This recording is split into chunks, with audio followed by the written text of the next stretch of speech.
সুপ্রিয় দর্শক, বাংলাদেশের অন্তর্বর্তীকালীন সরকারের প্রধান উপদেষ্টা নোবেল জয়ী ডক্টর মোহাম্মদ ইউনূসকে তো আপনারা সবাই চিনেন। কিন্তু আপনারা কি জানেন ডক্টর মোহাম্মদ ইউনূসের একটি ছেলে রয়েছে? বর্তমানে কি করেন তিনি? বিস্তারিত জানতে ভিডিওটি না টেনে শেষ পর্যন্ত দেখতে থাকুন। বাংলাদেশের নোবেল জয়ী বিতর্কিত ব্যক্তিত্ব ডক্টর মোহাম্মদ ইউনূসের ছেলের বিষয়ে মিডিয়ার সামনে আসায় হইচই শুরু হয়ে গিয়েছে। ডক্টর মোহাম্মদ ইউনূসের বর্তমান স্ত্রীর নাম আফরোজা ইউনূস, কিন্তু এর আগেও ডক্টর মোহাম্মদ ইউনূসের একটি 9 বছরের সংসার ছিল। এর আগে যার সাথে সংসার করেছিল তিনি ছিলেন খ্রিস্টান তরুণী। প্রেম করে তারা বিয়ে করেন, পরবর্তীতে তাদের ডিভোর্স হয়ে যায়। ডক্টর মোহাম্মদ ইউনূসের প্রথম স্ত্রীর 2টি সন্তান ছিল, একটি ছিল একটি মেয়ে।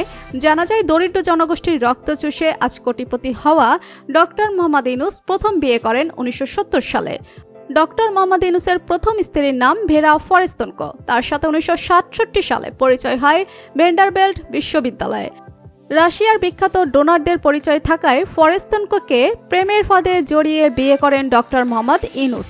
সরল বিশ্বাসে ডক্টর মোহাম্মদ ইউনূসের সঙ্গে পরিচয় করিয়ে দেন বড় বড় ডোনার সাথে, যাদের কাছ থেকে অর্থ সংগ্রহ করে ডক্টর মোহাম্মদ ইউনূস গ্রামীণ ব্যাংক প্রতিষ্ঠা করেছেন। যখন ভেরা ফরেস্তেনকো বুঝতে পারেন ডক্টর মোহাম্মদ ইউনূস রাশিয়ার ডোনারদের কাছ থেকে নেওয়া টাকা লগ্নি করে গরিবদের মাঝে সুদে দিচ্ছেন, তখন ডক্টর মোহাম্মদ ইউনূসকে এইসব করতে নিষেধ করলে তাদের মধ্যে দূরত্ব সৃষ্টি হয়। এরপর রাশিয়ার ডোনারদের টাকা আসা বন্ধ হয়ে যায়। ডক্টর মোহাম্মদ ইউনূস কিভাবে প্রতারণা করার কারণে ডিভোর্সের পরে ভেরা ফরেস্তেনকো পুরো বাংলাদেশকে ঘৃণা করে নিজের কন্যা ও ছেলেকে নিয়ে বাবা মায়ের কাছে ফিরে যান। এরপর 2017 সালের 9 এপ্রিল মারা যান ভেরা ফরেস্তেনকো।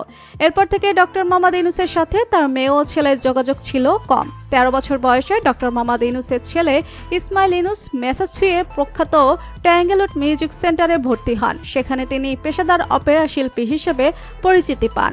পরবর্তীতে 1997 সালে প্রখ্যাত লরেন্স সিভ স্কুলে ভর্তি হওয়ার পর তিনি জুলিয়াট স্কুলে ভর্তি হন। সেখান থেকেই তিনি ভোকাল পারফরমেন্সে স্নাতক ডিগ্রি অর্জন করেন। ছোটবেলা থেকে বাবাকে না দেখলেও 2005 সালে বাবার সাথে দেখা করার জন্য ইসমাইল ইউনূস বাংলাদেশে আসেন। বেশ কিছুদিন আগে একটি সাক্ষাৎকারে ইসমাইল ইউনূস বলেন, আমার বাবা তার সারাটা জীবন একটা লক্ষ্য নিয়েই কাজ করেছে, আর সেটা হচ্ছে দারিদ্র্যমুক্ত বিশ্ব প্রচেষ্টা করা।